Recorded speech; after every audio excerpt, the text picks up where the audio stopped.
mariin kenna guyyaa har'aa marii biyyoolessaa jedhamee yeroo ammaatitti mootummaan kenna irratti hojjetaa jiru kan irratti gaheen uummata kennaa maayinni qoonni nuti taphachuu dandeenyu maali kan jedhu nama hayyuu siyaasaa warra qabsoo Oromoo kana keessatti qooda guddaa taphatan obbo Leencoo Irraayi waan hedduu dhageettanii dubbiin guddoon bakka kana jirtu yeroo itti haala hamaa biyyi keenya keessa jiru keessa dabarree har'a tarkaanfii tokko gara fuulduraatitti sodaa fi hammeenna kaleessa nutti aggaamatame san keessaa dabarree har'a hafuura nagaa itti baafataa jiru kana keessatti fuula keenya ammoo moor gara nagaatitti deebisuu fi araara biyyoolessaa qindeeffamaa jiru kana keessatti qoonni nu taphannu maali kan jedhu irratti akka mari'annuudha.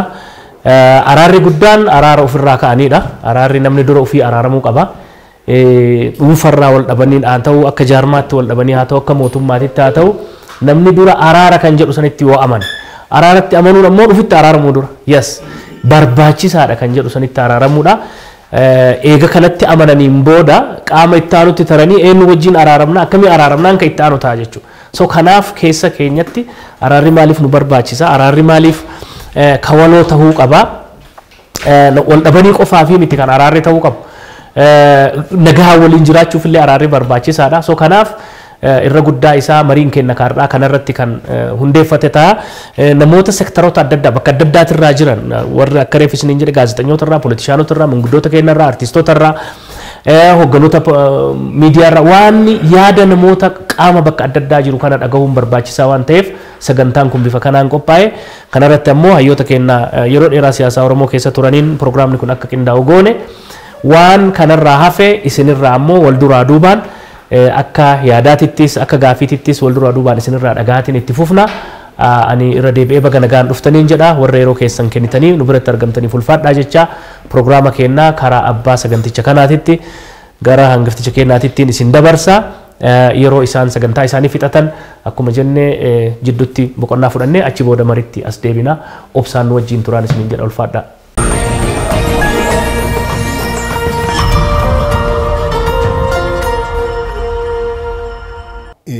Akeekni marii biyyoolessaa kuni garaagarummaa poolitikaa mariidhaan furatanii sirna dimokiraasii gadhaabuutti bakkinni dhaqu sirna dimokiraasii gadhaabuudha.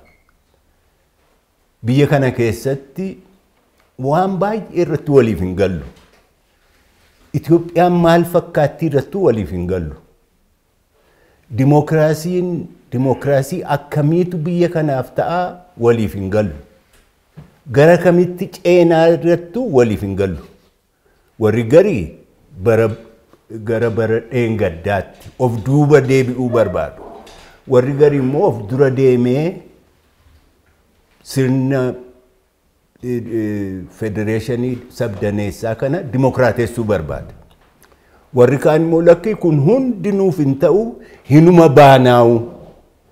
Biyya kana keessaa baanee biyya walaba kan keenya taate jaarrannaa warra jedhantu jiran. Gaaffiileen kun filmaataan hin furaman. Kanaafitu mariin yeroo dheeraa itti dabarsanii walta'iinsa wayiirra gahan barbaachisaadha akka jedhu. Itoophiyaan jireenya koo keessatti si'a 3-4 carraa gara dimokiraasii ceehuu argattee turte. Kan hundi hin fashale. Kan duraa gaafa sirni nugusaa dhumatee ka waraanaatti ceehuu sana carraa dimokiraasiitti bahuu qabna turre. Lammaffaa gaafa humni dargii kufee nuti faan mootummaa ce'umsaa jennee ijaarree carraa ture. Sadaffaa bara 2005tti filmaanni takkaa akka sana hin dorgomamin biyya kana keessatti ta'e ammas osoo dimokiraasiitti hin ce'inaafne. Kana hundaa of duuba deebi'anii ilaaluun barbaachisaadha ka jedhuun qabaan. Walgahii dura biyya kanatti walgahii bal'aa geggeessine irratti kana ture kaasaa turre. Ammas walgahiin biyyoolessaa kun hin godhama yoo ta'e ana yoo na gaafattan bakki irraa ka'amu maal dogoggorree carraalee kanaan dura nu qunnaman keessatti maal dogoggorree si'a baay'ee namicha isa ol aanaa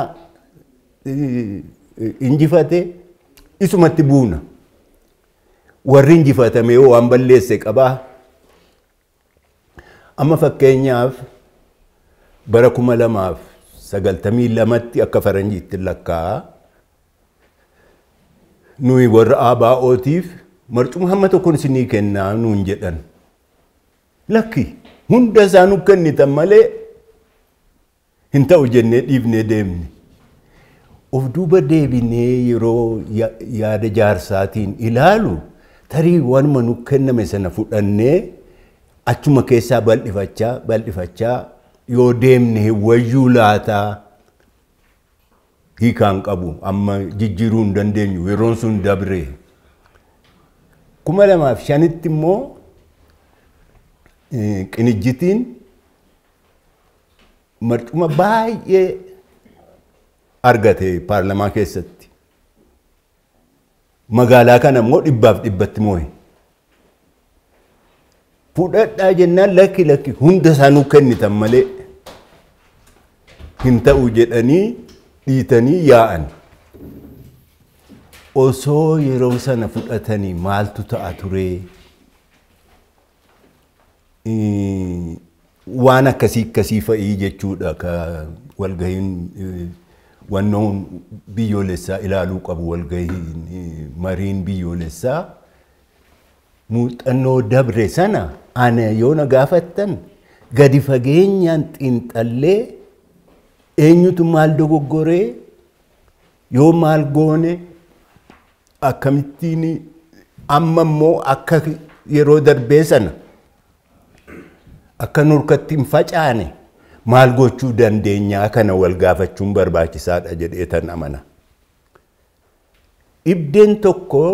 Dhibdeen nuti biyya Itoophiyaatti qabnu dimookiraasiin waan ati barbaaddu hunda yeroo tokkotti yoo si fudhachiisuu didee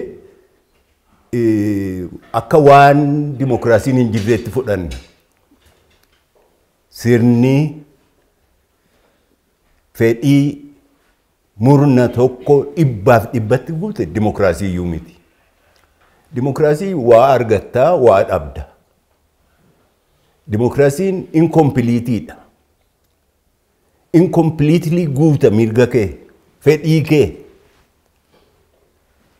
Maal irratti hundaa'a dimookiraasiin? Bal'ifachaa deemu, wayyeeffachaa deemu. Biyya Itoophiyaatti garuu wannoon akkasii hin jiru, obsa akkasii hin jiru. Waanan barbaadu ammuma 100% argachuu baadhee dimookiraasiin akka fashaletti fudhannaa. Yaadi kun jijjiiramu malee dimookiraasiin incompletely mirga kee akka guutu, incompletely fedhii kee akka guutu yoo fudhanne malee fudhannee sadarkaadhaan wayyeessaa deemuu yoo murteeffanne malee carraaqqii namatti jirrus bakka gahuu dhiisuutu mala. Kan biraa afaan faranjiitiin itti fayyadamaa debate, deliberation. Debateef deliberationin garagara. Debatiin tokkotu injifataa, tokkoon injifatama. Biyya kanatti yeroo nugusi nu bulchaa turan, nugusi waaqatu isaan ajajaa, isaan immoo nu ajajuu. Politikaan hin turre. Dibeetiinis hin turre. Dibeetiin wal falmuun yoom jalqabamaa warraaqsi 74 dhohuu booda jalqabame. Jalqabamee yeroo gabaabaa booddee gara wal ajjeechaatti tarkaanfate. Warri yaadaan injifatamuu sodaate. qabsoo yaadaarraa gara qabsoo qawweetti jijjiire dafee. Maaliif kunii aadaa poolitikaa biyya kanaa keessatti waldhabbiin poolitikaa dirree lolaatti furama. Keessattuu warri kaabaa waldhabbiin jiraannaan dirreedhumatti bahee wal lolee ka du'e ka injifatame harka kennee yaaduma sana gama dibeetiitti finne gama wal falmuutti finne. Kanaafitu wal falmuun balaa guddaa qaba biyya kana keessatti. Mariin garuu deliberation garuu maaltu biyya kanaaf tola waan irraa kaanutu jira. Ani yeroon mari'adhu yaadii ati kaafte kun murnoota akkasii garmalee hubaa mirgoota namoota garii hubaa kan jedhu mul'isuudhaanitu wal falminaa jechuudha. Deliberationiin yookaan mariin bu'aansaan deemee sirna dimokiraasii gadhaabu haqa gadhaabu irratti xiyyeeffata.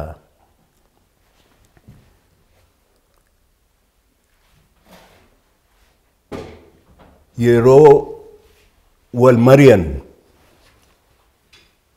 waliin falminu haala amma marii biyyoolessaa kana keessatti hamma danda'ame yoo falammiin jiraachuu baate gaariidha.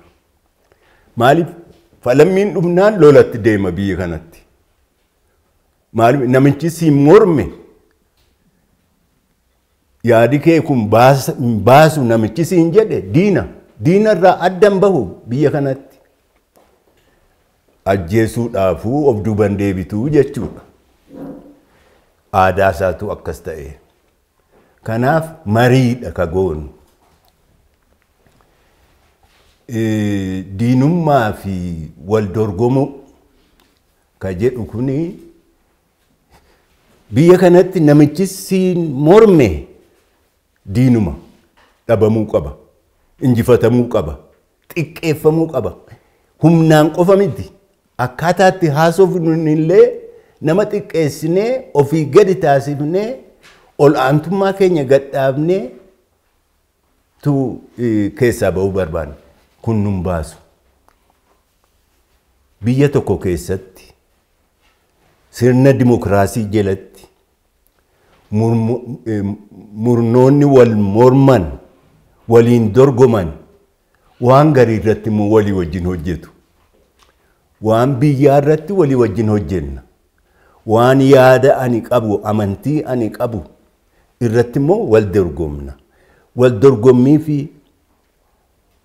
waliin wajjin hojjechuun faallaa walii miti. Bakkatti walii wajjin jiraatantu jira. Kanaafuu akkamitti arganna?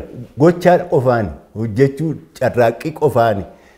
Gaaf garii balleessinee, gaaf garii tolchinee, gaaf garii nuu galee, gaaf garii immoo nuu galuu didee akkasittitu adda baafanna. Biyyootiin sirna dimokiraasii gadhaaban maalirraa ka'u si'a baay'ee aadaa dimokiraasii hin qabnu ka jedhurraa ka'u. Aadaa dimokiraasii hin qabnu eega ta'e aadaa dimokiraasii akkamitti tolanaa deebii ta'a. Amma nuti Oromoon dhugaa ta'u hojiidhaan arguuf teenya aadaa dimokiraasii qabnaa jenna. Gochaan keenya akkitti hojjennu akkitti walii wajjin dorgomnu garuu hin mul'isaa kana. Keessattuu kan Oromoo isa kana kan gad-jabeeffamee beekamuu qabu. Kanaafi sirna dimokiraasii gadhaabuudhaaf aadaan dimokiraasiis gadhaabbachuu qaba. Tokko maalirratti walii wajjin hojjennaa, maalirratti wal dorgomnaa kun adda bahuu qaba. innuu qaama aadaa ta'a jechuudha.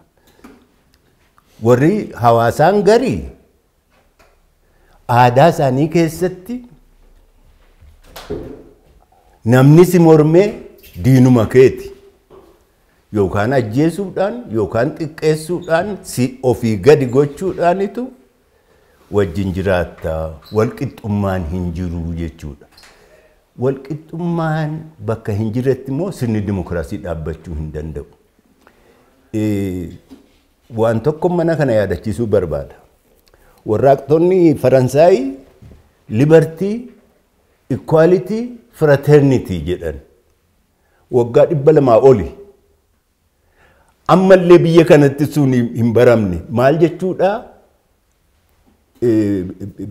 Bilisummaa, walqixxummaa fi obbolummaa.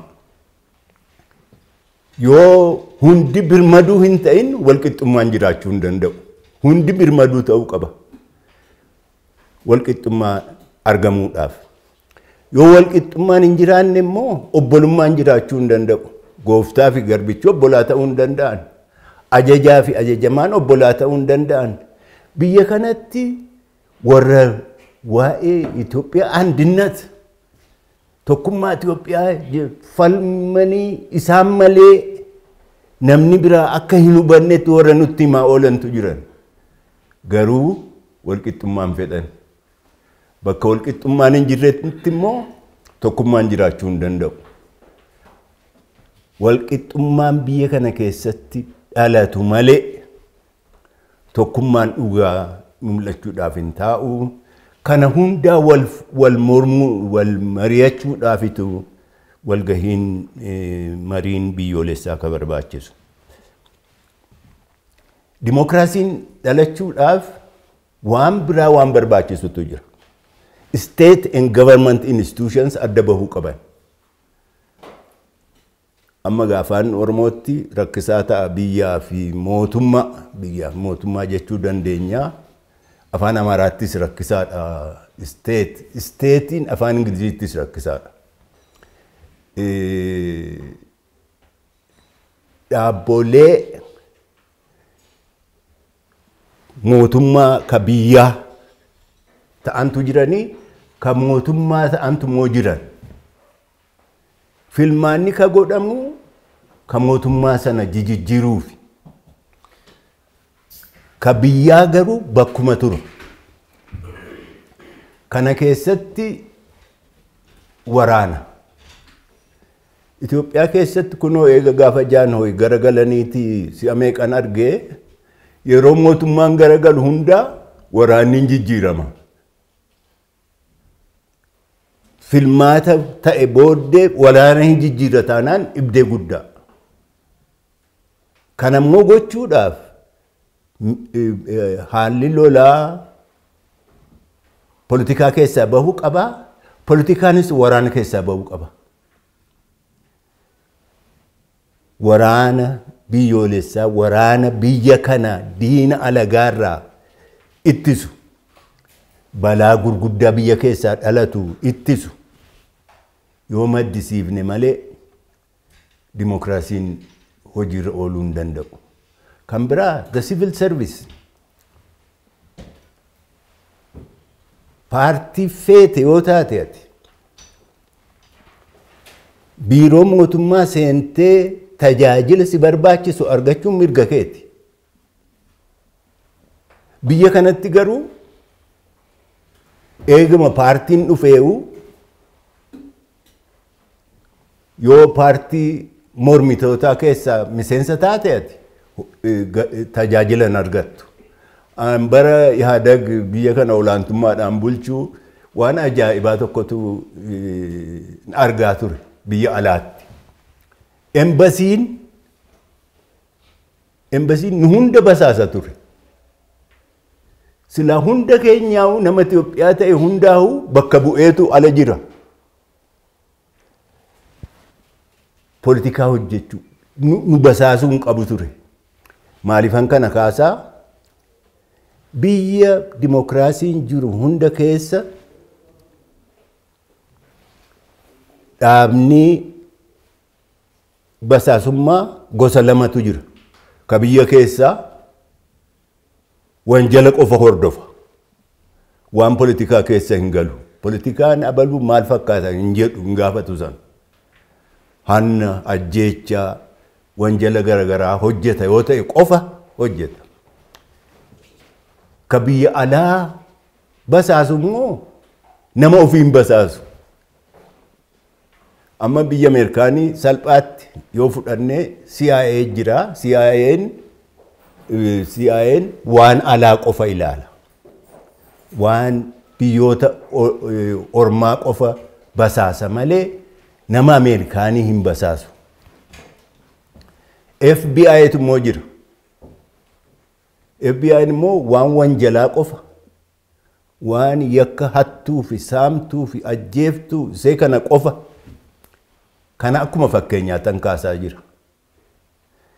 Dhaabota yeroo hundumaa paartiin abbaan fedhe injifatus injifachuu baatus bakkaan sochoonetu jiran. Biyya kana keessatti garuu takka adda bahanii hin beekan kun.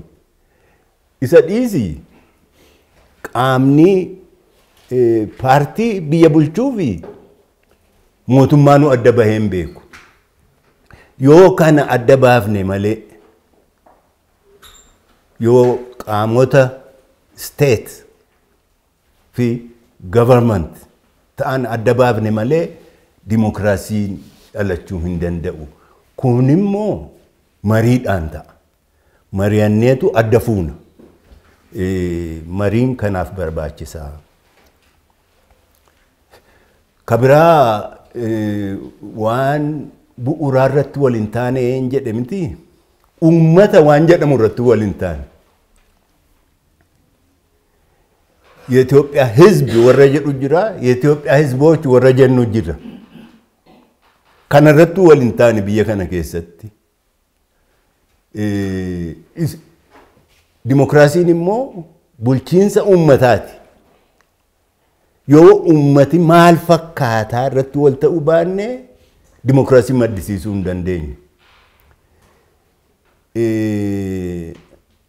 Ani rombi Norway ture sana hoji baay'een qabu waan kana baay'een qoradhe. Oromoon biyyi Itoophiyaa sabni uummanni Itoophiyaa uummatoota hedduu of keessaa qaba ka jedhu fudhachuu danda'ama. Hin barbaachisas. Kun immoo bal'aatti lafa kaa'amaa jira amma. Maal jechuudha. Uummati Itoophiyaa walii galaa uummatoota hedduu of keessaa qaba. Damee garagaraa. Mirga mootummaa ofii ijaarrachuu sadarkaa sabaatti qabna jechuudha. Sabni Oromoo akka Oromootti popular sovereignty isaa exercise godha. Walitti immoo akka uummata Itoophiyaatti walitti dhufnee immoo federal levelitti popular sovereignty exercise goona. Yeroo na barbaachisa sagaleewwan kana hiikuudhaaf biyya kana keessatti uummata irrattuu waliin taane. Kanaafitu mariin barbaachisaa. Marii gooneetu uummati Itoophiyaa maal irraa tolfame ka jedhu kana adda baafachuun barbaachisaadha. Kan biraa addummaan adda mataansaa diversity mataansaa diversiidha.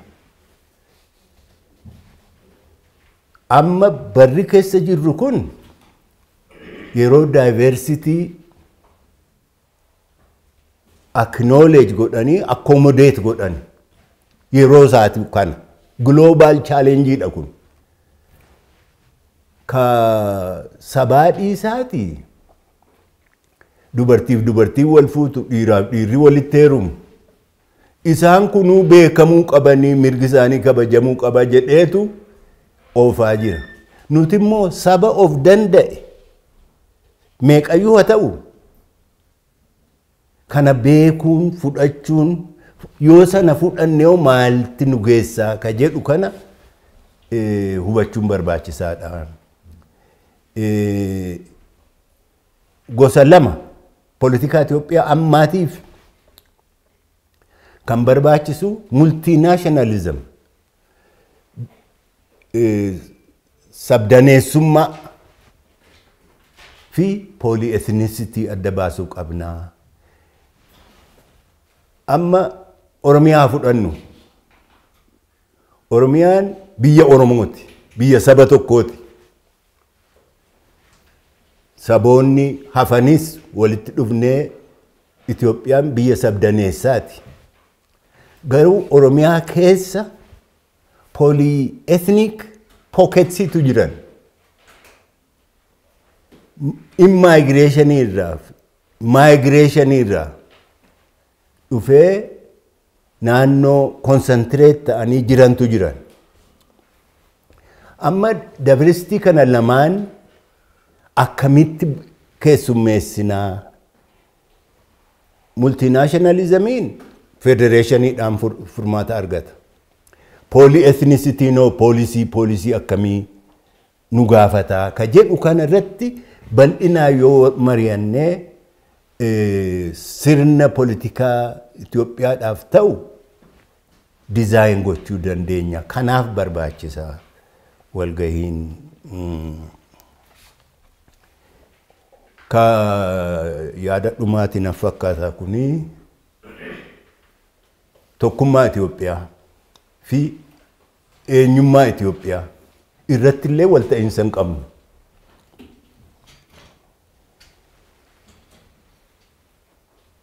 Tokkummaa Itoophiyaa tokkummaan hagammaa ture tokkummaa humnaati.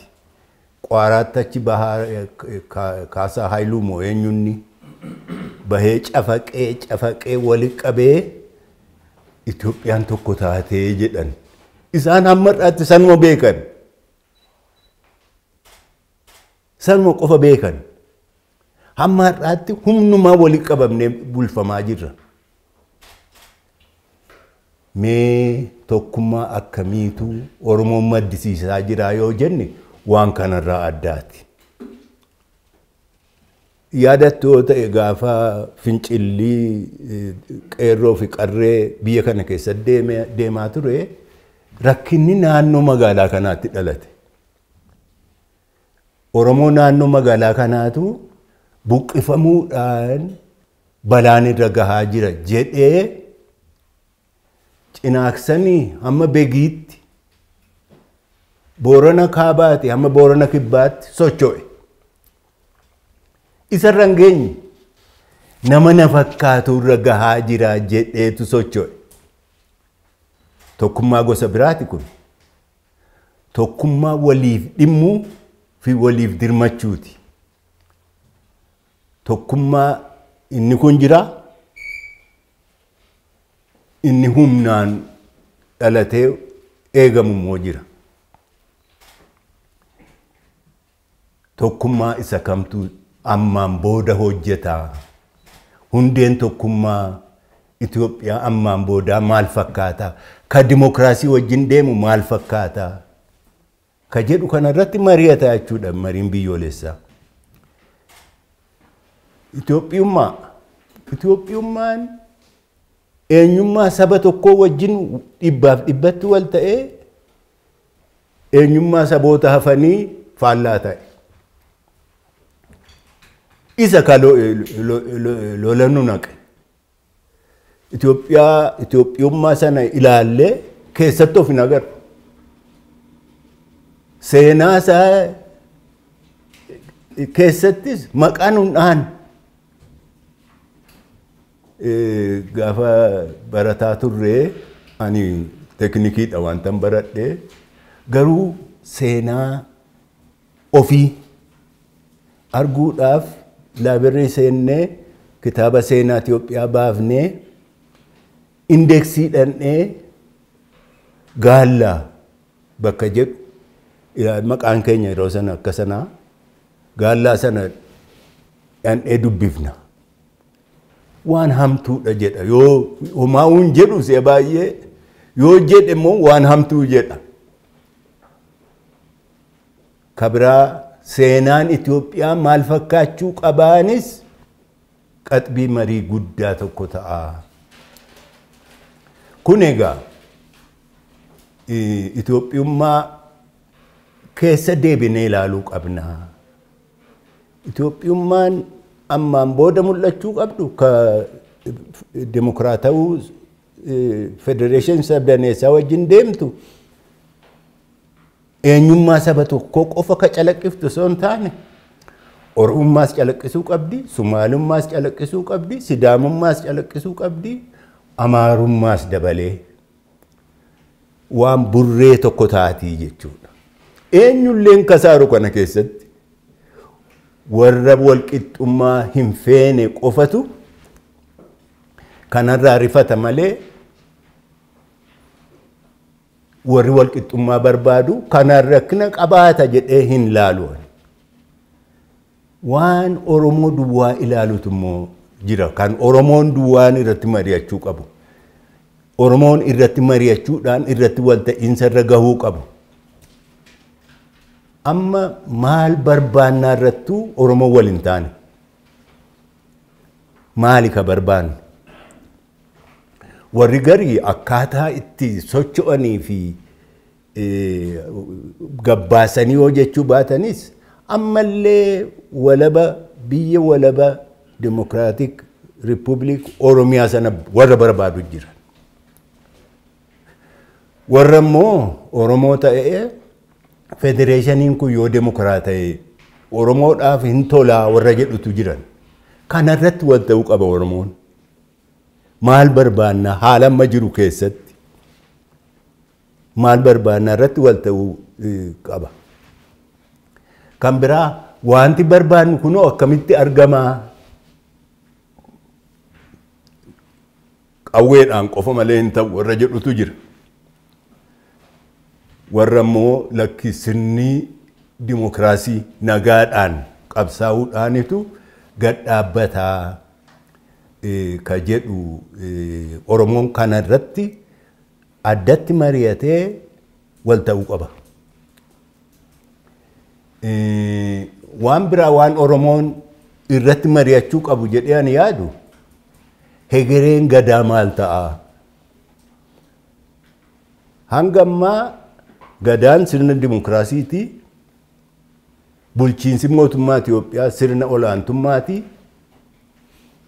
Tokko isa kaan dagatee si'a baay'ee warri aangoodhaan biyya keenya bulchaa turan waan gadaa kana akka waan hin jirreetti fudhataniituma osoo wal quban qabaannee wal cinaa deemaa turan. Amma garuu sirna politikaa keenya dimokiraatessuu barbaada. Gadaan immoo deebi'ee babal'ateera. Akkam goonaa? Sirna inni kun lamaan itti walitti hidhaman tolfanna moo? Akkuma durii wal cinaa deema. Shimallis waggaa 4 filamaa. Abbootiin gadaa immoo waggaa 8 filamanii gaaf wal yaadatanii wal waamanii wal haasa'anii gaafa kaan immoo itti dhiisanii akkasitti deemna moo? Gadaa kana sirna hammayyaa sirna politikaa hammayyaatti akkaataa itti galchinu irratti Oromoo wal mari'atee irra gahuu qaba kana. Maaliin akkamittitu mirga keenya hafte guuttannaa ka jedhu kana irrattis Oromoo wal mari'atee wal ta'iinsa irra gahuu qaba. Ani waan tokko nan amana. Qabsoon hidhannoo faarsaa guddanne gaafa dargaggummaa keenya qabsoon hidhannoo dimokiraasiitti hin geessu. Biyya kamittuu dimokiraasii maddisiisee hin beeku. Maaliifi warri kana irratti nafalmuu barbaadan jirtu nafalmaa. Maaliifi dimokiraasiin dhaabicha qabsoo hidhannoo geggeessu sana keessatti dura fashala. Waraanni akkasitti ijaarama irraa gadee achi keessatti gaaffiin hin jiru. Waraanni gaaffii hin gaafatu. Hin ajajama malee. Kanaaf dimokiraasii barbaanna yoo ta'e qabsoo hidhannootiin deemuun nun baasuu kan koo ejjennaan koo. Garuu kanarratti Oromoo wal mari'atee murtii tokkorra gahuu barbaachisaadha. Kanaaf marii biyyoolessaa ka jennu kun yaadota babal'aa ana armaan olitti lafa kakaa'e kana ilaalaa jechuudha. Nuti duraan akkamitti barbaannee riserchii baay'ee hojjechiifne namoota mindeessine dura stakeholders dhimmitoonni eenyu fa'i ka dubbiin marii biyyoolessaa kun isaan ilaalu eenyu fa'i ka jedhu riseercheriin tokko qoratee nuu fide. Gara murna 27 akkas adda baafne abbootii amantii, abbootii qabeenyaa, hojjettoota, dardara, dubartoota jara kana dura nuti ka barbaanne murni an keessaa hojjedhu marii biyyoolessaa kanaaf haala aanjessaa ture. Dura namoota akkasii murnoota garagaraa dubbiin politikaan biyyoolessaa kun ilaalu waamnee yaada keenyas ibsinee muuxannoo biyyoota biraas akka isaan dhagahan goone. Muuxannoon laallee tokko ka kibba Afrikaati. Lammaffaan ka Tuniiziyaati. Kun lamaan warra milkaa'e.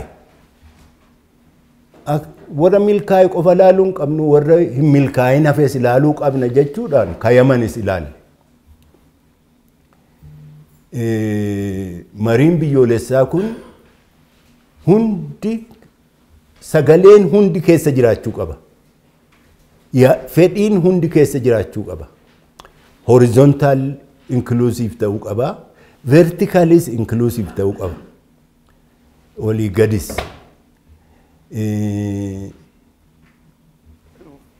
Mariin walgahiin dura waamne sun nu warra waan sana hojjetee mirga nuu kennan. Waan hafe hojjedhaa walitti nu deebisaa jedhanii. Nuti sana hojjechaa jirru amma gaa nurkaa bahe. Komishaniitu uumamaa. Komishanii kana wajjin hojjenna ka jennu murteessine.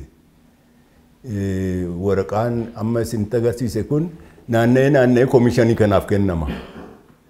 Bal'ifnee bilcheessinee komishanii kanaaf kennama.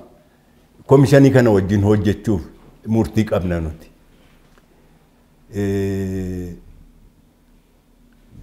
Kanaaf mariin biyyoolessaa bu'uura dimokiraasii irratti wal nu taasisuuf barbaachisaa. Bu'uura sana eega lafa keenye booddeedha dimokiraasiitti ceenaa. Dimokiraasii si'a baay'ee filmaata godhanii filmaata qofatti warra galchantu jiran. Filmaatii actually qaama xiqqoodha dimokiraasii keessa. Dimokiraasiin sanarra bal'aadha hiikaansaa. Kanarratti hojjennaa.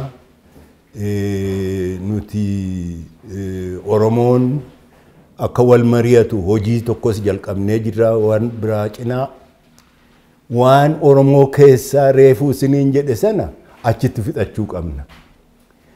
Waan Itoophiyaa walii galaa laalu kanattis Oromoon yaada wal fakkaatu marii biyyoolessaa kana dhufuu qaba. Sanarratti nu gargaartu jennee abdannaa. Warri walgahii kana aanjessitan galatoomaa.